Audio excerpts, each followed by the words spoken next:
আগের দিন ফার্স্ট আইবুড়ো ভাতের শাড়ি স্টাইল করা ভিডিওটাতে তোমরা অনেক ভালোবাসা দিয়েছো আর অনেক গুড কমেন্টও করেছো, তাই ভাবলাম আজ দ্বিতীয় আইবুড়ো ভাতেও একটু শাড়িটা স্টাইল করে নিই তোমাদের সাথে।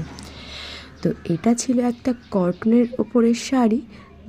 তোমরা তো জানো যে আমি কটনের শাড়ি পরতে খুবই ভালোবাসি, আর কিছু মানুষের ইচ্ছা পূরণ করতে গিয়ে আজকেও একটু সেজে গুজে নিলাম। তো আজকেও মাথায় ফুল দিয়ে চোখে কাজল পরে সুন্দর করে সাজুগুজু করতে হবে।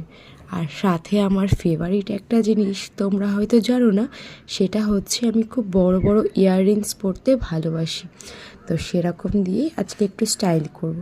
তো আমি একটা নর্মাল ডে ক্রিম ইউজ করে নিচ্ছি গুড ভাইবসের। তো আমার একটা স্কিনে খুব শ্যুট করে, আর এটা একটা লিপস্টিক শেডটা খুবই সুন্দর।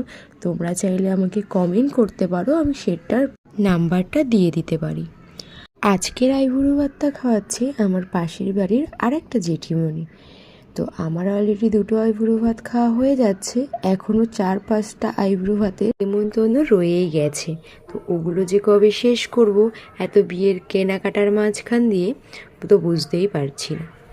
আর তোমরা যদি আমার ভিডিও দেখতে পছন্দ করো তাহলে আমার লং লং ভিডিওগুলোও আসছে, ইউটিউবে আছে, ফেসবুকেও আছে, তোমরা যেখান থেকে খুশি দেখে নিতে পারো। তোমরা হয়তো আমার ভয়েস ওভারের জন্য একটু ডিস্টার্ব হতে পারো, কারণ আমার বাড়ির সামনেই রাস্তা, তো সেখান থেকে প্রচণ্ড পরিমাণে গাড়ি চলে, আর গাড়ির আওয়াজে আমার কথাই বোঝা যায় না। আর সাথে তো পাখির ডাকও আছে, পাখির ডাক শুনতে হয়তো ভালো লাগে। এই যে শুনতেই পারছো এত পরিমাণে গাড়ি চলে আমার বাড়ির সামনে দিয়ে, তো কি বলবো। তো ওগুলো ছাড়ো, এই হচ্ছে আমি আমি এই ফুলগুলোকে নিজে স্টাইল করি। আর আমার ফুল স্টাইল করতে খুব ভালো লাগে, আর ফুল কার না ভালো লাগে। আর আমি হাতে ঘড়ি পরে নিয়েছি, আর এটা হচ্ছে একটা হ্যান্ডমেড চুড়ি, যেগুলো আমি মেলা থেকে কিনে এনেছিলাম। তো আমার এরকম টাইপের হ্যান্ডমেড জিনিসগুলো খুবই পছন্দ হয়। এখন তো আমি মেলাতে গেলেই সব হ্যান্ডমেড জিনিস কিনি। ও আর তোমাদের সাথে তো বলেই দিয়েছিলাম যে আমার লং ইয়াররিংস খুব পছন্দ হয়।